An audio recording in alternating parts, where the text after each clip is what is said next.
Bukan kejadian yang mengganggu kita, tapi cara kita menafsirkannya. Epictetus, dunia ini nggak selalu berjalan sesuai rencana kita. Kadang ada orang yang tiba-tiba nyalahin kita, padahal kita nggak salah apa-apa. Kadang juga, situasi mendesak bikin kita harus ambil keputusan dalam hitungan detik. Dan jujur aja, saya pun pernah merasa begitu. Di saat amarah mendidih, rasanya ingin langsung membalas, langsung menyerang balik. Tapi, pertanyaannya, perlu nggak sih? Apa hidup ini benar-benar seberantakan itu? Atau, mungkin aja, sebenarnya yang bikin kacau bukan situasinya, tapi cara kita meresponsnya. Halo semuanya, kembali lagi bersama saya di Stoic Street. Hari ini kita akan membahas bagaimana melatih pikiran kita agar bijak dalam merespon di segala situasi. Tapi, sebelum kita mulai lebih jauh, tekan tombol subscribe untuk bantu channel ini terus tumbuh. Poin pertama, respons lebih bijak daripada reaksi.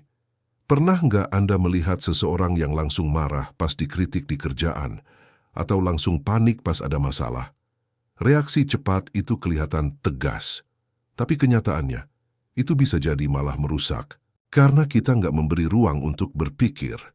Contohnya di media sosial, seseorang komentar negatif soal bisnis kita, dan tanpa mikir panjang, kita langsung balas dengan emosi. Yang ada, situasi makin keruh.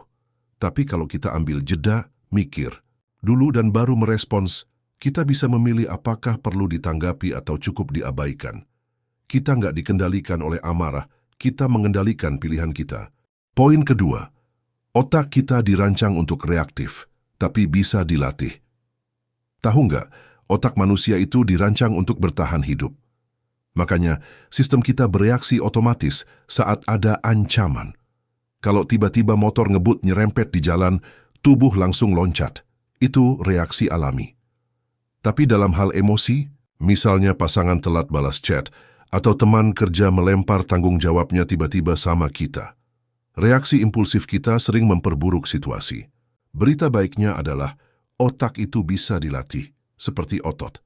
Kita bisa belajar untuk menyadari apa yang menjadi pemicu kita bereaksi impulsif, mengganti cara kita memandang hal tersebut.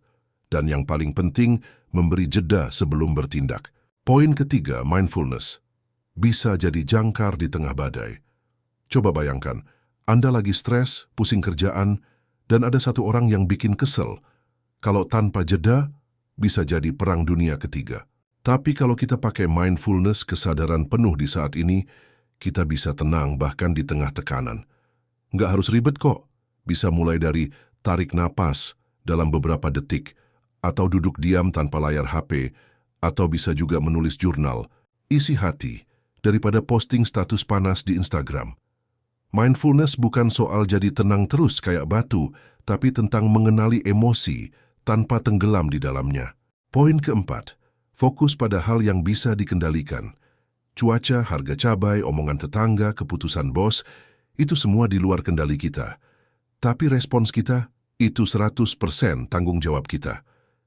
Setiap kali saya mulai overthinking atau kesel, karena orang lain saya tanya satu hal sederhana. Apakah ini dalam kendali saya? Kalau jawabannya tidak, maka saya lepaskan. Kalau iya, maka saya bertindak dengan sadar. Ini bukan berarti kita cuek, tapi kita belajar menyalurkan energi ke arah yang efektif. Poin kelima, bangun kebiasaan merespons dengan bijak. Merespons bukan hal yang sekali jadi. Ini kebiasaan yang dibangun tiap hari. Berikut beberapa latihan kecil yang bisa mulai Anda terapkan. Bangun pagi, tanyakan, apa yang mau saya capai hari ini? Saat ada chat menyulut emosi, tunggu 10 menit sebelum balas. Saat ingin membalas komentar nyinyir, tanya, apa ini penting 5 tahun ke depan? Pilih pertarungan, nggak semua hal perlu dijelaskan.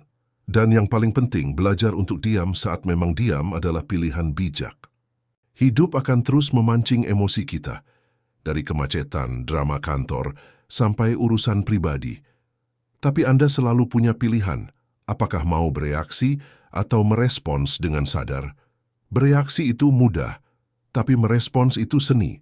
Dan dalam dunia yang penuh gejolak seperti sekarang, menjadi seseorang yang bisa tetap tenang di tengah badai adalah kekuatan super.